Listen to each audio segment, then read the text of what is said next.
Morning दोस्तों, आज है 19 मई और आज का हम लोग जो है घटना चक्र, आर्थिकी का करंट और साथ ही साथ जो है डेली करंट अफेयर्स आज हम लोग देखेंगे। तो पहले चलिए स्टार्ट करते हैं घटना चक्र। और घटना चक्र के अंतर्गत जो है हम लोग केंद्रीय बजट को देखेंगे। केंद्रीय बजट 2024-25। हालांकि ये अंतरिम बजट है। अंतरिम बजट क्या होता है कि चुनाव से पहले जो है जो बजट सरकार द्वारा पेश की जाती है उसको अंतरिम बजट के तौर पर जाना जाता है मोटे तौर पे। तो ये अंतरिम बजट है और फिर जैसे ही सरकार जो है पुनः चुनी जाएगी और वो सरकार जो है बजट पेश करेगी तो वो पूर्ण बजट जो है कहलाएगी। तो इस पे जो है मुख्य जो है हम लोग डाटा देख लेंगे जो कि इम्पोर्टेंट है। तो स्टार्ट करते हैं। तो आप अंतरिम बजट क्या है वो समझ गए।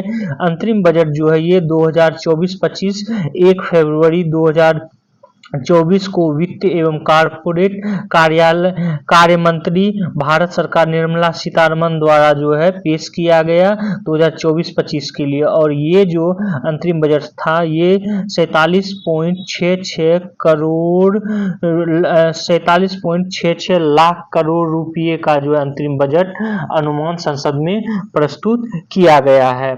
ये तथ्य भी याद रखेंगे, ये डाटा इंपॉर्टेंट है। यहाँ पर जो है कुछ चीजें तथ्य जान लें कि राजस्व प्राप्तियां जो है कर राजस्व और कर भिन्न राजस्व ये होता है। फिर उसी में पूंजीगत प्राप्तियां होता है, कुल प्राप्तियां होता है और कुल व्यय होता है। फिर राजस्व खाते पे व्यय होता है, जैसे कि हम ब्याज भुगतान की बात करते हैं। फिर पूंजीगत खाते पे व्यय, प्रभावी पूंजी व्यय, फिर राजस्व घाटा, प्रभावी राजस्व घाटा, राजकोषीय घाटा और प्राथमिक घाटा। इस तरह से जो है होता है। ये बजट में जो है इन तथ्यों को ध्यान में रखकर किया जाता है। तो ये जो है आपको इस डाटा को याद रखना है। उसके बाद देखते हैं कि बजट जो है किन किन मदों पर खर्चा किया जाएगा या प्राप्ति का स्रोत जो है उसके बारे में, प्राप्ति स्रोत और व्यय स्रोत जो है उसके बारे में। प्राप्ति स्रोत में देखें उधार और अन्य देयता से जो है 28%, निगम कर से 17%, आयकर से 19%, सीमा शुल्क से 4%, केंद्रीय उत्पाद शुल्क से 5%, माल और सेवा कर अन्य क्षेत्र कर से जो 18%, ऋण भिन्न प्राप्तियों से 7% और ऋण भिन्न पूंजी प्राप्तियों से 1% जो है ये स्रोत है 2024-25 के लिए। वहीं पर जो है खर्चे की बात करें, व्यय की बात करें तो ये जो है केंद्रीय क्षेत्र की योजनाओं पर जो है करीब 16%, केंद्रीय प्रायोजित योजनाओं पर जो है वो 8%, ब्याज अदायगी पर 20%, रक्षा पर 8%, आर्थिक सहायता 6%, वित्त आयोग और अन्य अंतरण पर 8%, करों और शुल्क में राज्यों का हिस्सेदारी पर 20%, पेंशन पर 4%, अन्य व्यय जो है ये 9%। ये मद हो गया आपको व्यय का। तो अगर इसी में आगे हम देखते हैं बजट के अंतर्गत जो है इसमें जो है 2024-25 के बजट में अनुमान मदों पर जो है पेंशन पर जो है देख रहे हैं इतना, रक्षा पर जो है करीब ये, हालांकि ये डाटा जो है बहुत ज़्यादा इम्पोर्टेंट नहीं है। हाँ, रक्षा का जो है आप लोग जरूर देख लें। ये है रक्षा के लिए 4,54,773 करोड़ जो है ये करोड़ रुपये खर्च की जो है किया गया है। ये सब सामाजिक कल्याण पर जो है 56,501 करोड़ का जो है व्यय की बात है। वही शिक्षा पर जो है 1,24,638 करोड़ व्यय की है ये बात। हालांकि ये डाटा जो है चुनाव के बाद फिर चेंज हो जाएगा, लेकिन तो पर भी मुख्य चीजें देख लीजिए। यहाँ पर हम आपको ये भी बता दें रेलवे बजट में आप ये एक याद रखेंगे, खास करके मेन जब आप देंगे बीपीएससी यूपीपीसीएस का तो उसमें काम आएगा कि रेलवे की आय जो है आय में यात्री आय का जो है हिस्सा कम है। ये 2023-24 में 73,000 है। वहीं जो है माल ढुलाई में ज़्यादा है, तो 1,59,000 जो है ये है मोटा मोटी। वहीं 24-25 का अनुमान जो है ये है 80,000 करोड़, और वहीं 1,80,000 जो है ये माल ढुलाई से जो है होता है। तो यहाँ पर एक इम्पोर्टेंट तथ्य आप लोग याद रखें कि रेलवे में जो है, रेलवे को सबसे ज़्यादा फायदा जो है ये माल ढुलाई से होता है, माल ढुलाई से होता है, न कि इसके यात्रा से जो है इसको फायदा होता है। अब आते हैं अंतरिम बजट जो 2024-25 पेश किया गया, उसकी मुख्य बातें क्या है। तो एक तो ये आपको याद रखना है कि इसको 1 फरवरी, प्रत्येक साल 1 फरवरी को ही संसद में पेश किया जाता है। ये इस बार जो है सामाजिक न्याय, जिसमें कि 4 प्रमुख वर्गों, गरीब, महिला और युवा एवं अन्नदाता, किसान पर, इस 4 पर जो गरीब, महिला, युवा और अन्नदाता जिसको किसान, इस पर जो है फोकस किया गया है इस बार का बजट सामाजिक न्याय के अंतर्गत। और उसमें जो है गरीब कल्याण के लिए जो है क्या क्या किया गया है उसको देख लेते हैं। पिछले 10 वर्ष के दौरान सरकार ने 25 करोड़ लोगों को बहुआयामी गरीबी से बाहर निकाला है, ये बजट में कहा गया है। वहीं पीएम जनधन खाते के उपयोग से बैंक खातों में 34 लाख करोड़ रुपए का प्रत्यक्ष हस्तांतरण किया गया। इससे सरकार को 2.7 लाख करोड़ रुपए की जो है बचत हुई है। तो ये हस्तांतरण जो है किया गया है, ये याद रखेंगे। यहाँ इसलिए बचत हुई कि डायरेक्ट जो है बेनिफिशियरी को दिया गया, ऐसे प्रोसेस किया जाता तो प्रोसेस में भी खर्च होता है। अगला देखते हैं, प्रधानमंत्री स्वनिधि योजना के तहत जो है 78 लाख फेरी वालों को जो है ऋण सहायता प्रदान की गई, और करीब जो है 78 लाख, करीब 2.3 लाख फेरी वालों को तीसरी बार ऋण प्राप्त हुआ। वहीं पीएम जनमन योजना के जरिए विशेष तौर पर कमजोर आदिवासी समूह के लिए विकास पर जोर दिया गया। पीएम विश्वकर्मा योजना के तहत जो है 18 व्यवसायों से जुड़े कारीगरों को जो है कारीगरों एवं शिल्पकारों को एंड टू एंड मदद जो है दी गई थी। ये गरीब कल्याण के लिए दिया गया। जब आप बीपीएससी का क्वेश्चन देखेंगे मेन का या यूपीपीसीएस का देखेंगे, तो इस तरह के जो है प्रश्न पूछ लिए जाते हैं मुख्य परीक्षा में कि हाल ही में सरकार द्वारा जो है गरीब उत्थान के लिए उठाए गए कदम में जो है क्या भागीदारी थी, क्या क्या उपाय जो है किए गए, और आपका क्या सुझाव है। तो इस तरह जब ये पूरा डाटा आपके पास रहेगा तो आप जो है उसको लिख पाएंगे, तो ये याद रखेंगे, ये जरूरी है। अगला देखते हैं अन्नदाता का कल्याण। अन्नदाता डेट मीन्स किसान के लिए पीएम किसान सम्मान योजना के तहत 11.8 करोड़ किसानों को जो वित्तीय सहायता प्रदान की गई। पीएम फसल बीमा योजना के तहत 4 करोड़ किसानों को फसल बीमा उपलब्ध कराई गई। ये सब सारा का सारा जो है क्या हो रहा है कि इस बजट में जो है बताया जा रहा है। इलेक्ट्रॉनिक नेशनल एग्रीकल्चर मार्केट के तहत 1,361 मंडियों को एकीकृत किया गया है। वहीं नारी शक्ति पर जोर दिया गया है। नारी शक्ति के तहत जो है 30 करोड़ मुद्रा योजना ऋण महिला उद्यमियों को दिया गया है।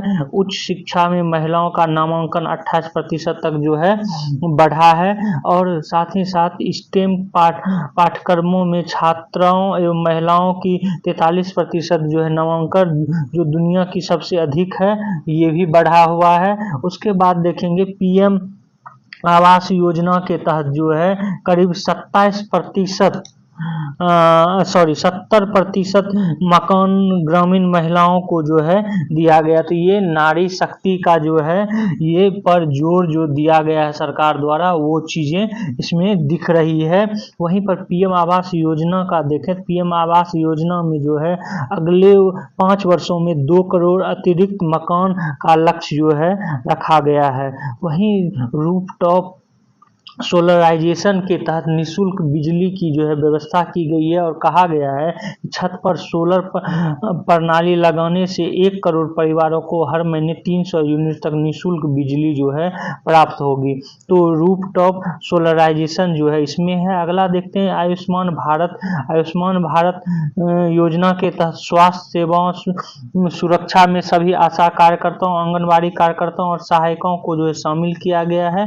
कृषि एवं खाद्य प्रसंस्करण, इसके अंतर्गत जो प्रधानमंत्री किसान संपदा योजना से 38 लाख किसान लाभान्वित होंगे और रोजगार के 10 लाख अवसर जो है सृजन किया जाएगा। ये कृषि खाद्य प्रसंस्करण के मामले में जो है ये कहा गया है। तो ये था। अगला देखते हैं इसी में कि किन मदों पे जो है कितना ये अनुमान है। अभी देखें कि बजट 2024-25 में मुख्य योजनाओं के आवंटन के बारे में देखें तो MG नरेगा, महात्मा गांधी नरेगा के तहत जो है 2023-24 में 86,000 करोड़ की जो है अनुमान था। वहीं जो है 2024-25 में भी 86,000 करोड़ का है। राष्ट्रीय स्वास्थ्य मिशन पर जो है 33,886 था, वहीं 38,183 जो है 2024-25 के लिए है। PM किसान शिक्षा पे देखें, समग्र शिक्षा पर देखें तो 33,500 था और 37,000 जो है 500 ये किया गया है, ये अनुमानित किया गया है। बजट में अगर जो अगला देखें, ठीक है, परसेंटेज वाइज देखें या लाख करोड़ में देखें तो मंत्रालय के अधीन अभी जो बताए वो विभिन्न मद की बात ऊपर बताए। अभी मंत्रालय में जो रक्षा मंत्रालय को 6.2 जो है दिया गया, सबसे ज्यादा रक्षा मंत्रालय को दिया गया, ये याद रखेंगे। उसके बाद देख रहे हैं रेल मंत्रालय को 2.55 करोड़, लाख करोड़, यहाँ लाख करोड़ की बात हो रही है, लाख करोड़ जो है दिया गया है। वहीं पर देखेंगे गृह मंत्रालय को 2.03 लाख करोड़ को दिया गया है। हालांकि ये डाटा जो है ज्यादा इंपॉर्टेंट नहीं है। हाँ, यहाँ पर ये बता दें कि अब रेलवे में जो है, रेलवे के अंतर्गत लॉजिस्टिक कुशलता को बेहतर करने और लागत घटाने के लिए PM गति शक्ति के तहत 3 प्रमुख आर्थिक रेल गलियारों कार्यक्रमों को जो है पहचान की गई। उसमें पहला है ऊर्जा खनिज सीमेंट गलियारा, पत्तन संपर्क गलियारा और अधिक यातायात वाला गलियारा। ये जो है किया गया है कि हम किस तरह जो है रेलवे गलियारे बना के जो है इसमें निवेश की बात करें। वहीं पर जो है विमानन क्षेत्र को देखें, अभी रेलवे का 3 गलियारा देखो। विमानन क्षेत्र में देखें तो देश में हवाई अड्डों की संख्या दोगुनी होकर जो है 149 हो गई है। वहीं पर 517 नए हवाई मार्ग जो है मार्ग पर 1.3 करोड़ यात्रियों को जो है उनके गंतव्य तक पहुंचाने का काम कर रही है। और भारतीय विमानन कंपनियां जो है करीब 1000 से अधिक नए विमानों का ऑर्डर दिया है। ये ऑर्डर जो है दिया जा चुका है।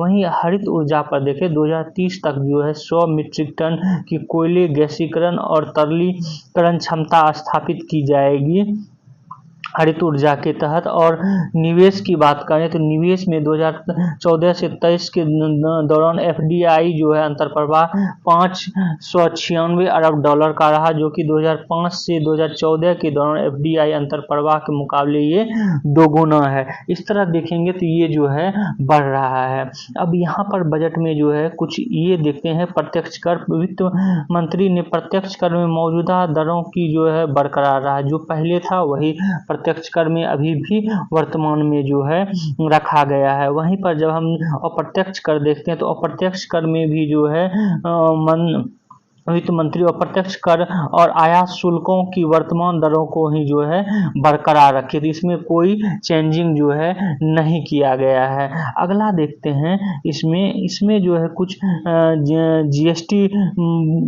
जीएसटी के अनुपालन बोझ को जो है इसको कम किया गया है। यहाँ पर आप देख सकते हैं जीएसटी अनुपालन बोझ को जो है कम किया गया है। ब्याज भुगतान इंटरेस्ट पेमेंट की बात करें तो बजट अनुमान 2024-25 में ब्याज भुगतान अनुदान लगभग 11.9 लाख करोड़ रुपये अनुमानित है, जो कि 2023-24 के बजट अनुमान संशोधन में 10.8 लाख करोड़ जो है ये थी।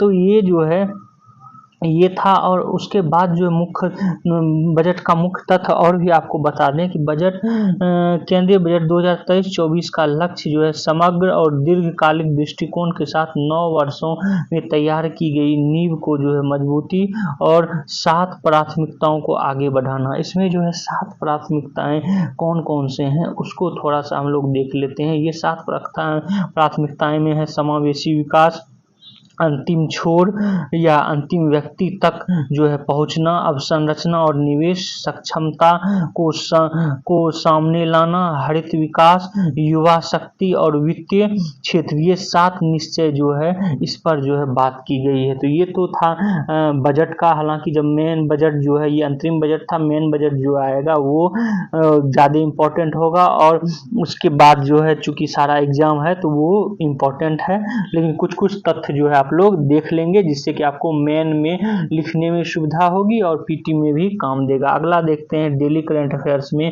है कि जापान में निकली मिकोसी की शोभा यात्रा। एक्चुअल में है क्या कि जापान में प्रत्येक वर्ष जो है संजा मात्सुरी उत्सव मनाया जाता है और संजा मात्सुरी उत्सव जो मनाया जाता है उसमें जो है पवित्र धार्मिक पालकी जिसको कि मिकोसी कहा जाता है उसको जो है शहर में इस मिकोसी की शोभा यात्रा निकाली जाती है। और ये मिकोसी आप ऐसा देख रहे हैं, ये जो बना हुआ है ये मिकोसी है। तो इसी की जो है यात्रा, जैसे हम लोग रथ यात्रा निकालते हैं उसी तरह जो है जापान में ये मिकोसी की यात्रा संजा मत्सुरी उत्सव पर निकाला जाता है। उत्सव पर जो है शहरों में शोभा यात्राएं निकाली जाती है और यह पालकी पोर्टेबल शिंटो मंदिर का ही एक रूप होता है और शिंटो धर्म के अनुयायी का विश्वास है कि किसी उत्सव के दौरान पवित्र देवताओं की मुख्य मंदिर से अस्थायी मंदिर तक की यात्रा के लिए मिकोसी का इस्तेमाल किया जाता है। संजा मत्सुरी उत्सव सेनजोजी के 3 संस्थापकों की स्मृति में जो है आयोजित किया जाता है। तो ये उत्सव का नाम याद रखेंगे। अगला देखते हैं जलवायु परिवर्तन से संबंधित है। एक जो है जलवायु परिवर्तन से संबंधित जो है एक सर्वेक्षण किया गया था और इस सर्वेक्षण को किया है Yale program on climate change communication and C voter के द्वारा किया गया है। कहाँ? तो भारत में।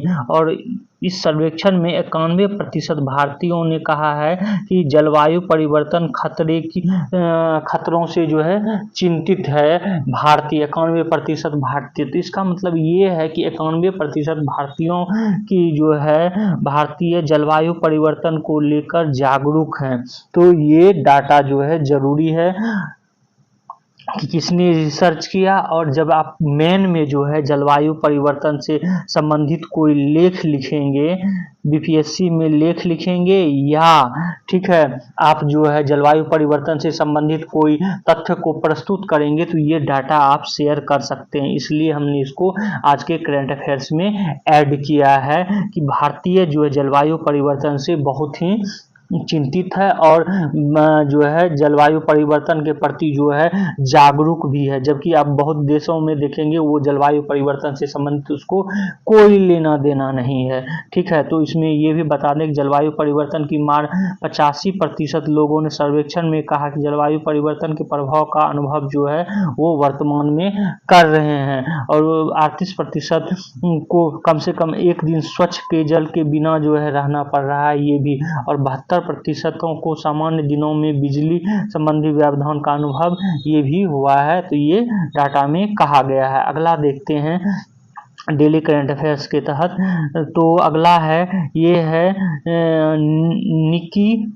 निकहत और मीनाक्षी से संबंधित। अभी जो है कजाकिस्तान में ईलोर्डा कप जो है जो कि बॉक्सिंग का एक कप है वो हुआ और उसमें जो है इस टूर्नामेंट में भारतीय मुक्केबाजों ने 12 पदक जीता है, जिसमें कि निकहत जरीन और मीनाक्षी ने गोल्ड जीता है, स्वर्ण जीता है। तो आपको एसएससी में इस तरह के प्रश्न जो है ज़्यादा पूछे जाते हैं कि निकहत जरीन किस खेल से संबंधित है, तो मुक्केबाज से संबंधित है। मीनाक्षी किस खेल से संबंधित है, तो मुक्केबाज से संबंधित है। ये तथ्य जो है इसलिए हम इसको ऐड किए हैं। और दूसरा कि एलोरा कप जो है ये किससे संबंधित है, ये संबंधित है मुक्केबाजी से। तो यहाँ ये तथ्य जो है आप लोग याद रखेंगे, ये इम्पोर्टेंट है। अगला है कि आईसीआईसीआई बैंक के जो है नींव रखने वाले नारायणन वाघुल, इनका जो है निधन हो गया है 88 साल की उम्र में। और ये जो है इनका निधन कहाँ हुआ है, तो चेन्नई के अपोलो हॉस्पिटल में हुआ है। इनके बारे में ये बता दें कि ये 44 साल की उम्र में बैंक ऑफ इंडिया के चेयरमैन बने थे और किसी भी सरकारी बैंक के चेयरमैन बनने वाले सबसे कम उम्र के व्यक्ति जो हैं ये हैं एन वाघुल, नारायणन वाघुल। ये इंपॉर्टेंट तथ्य जो है आप लोग याद करेंगे, इनका जो है निधन हो गया। तो आज का करंट अफेयर्स इतना ही था। आप लोग हमारे इस वीडियो को जो है शेयर करें, सब्सक्राइब करें और बेल आइकन को जो है जरूर दबा लें। Thank you for watching this video.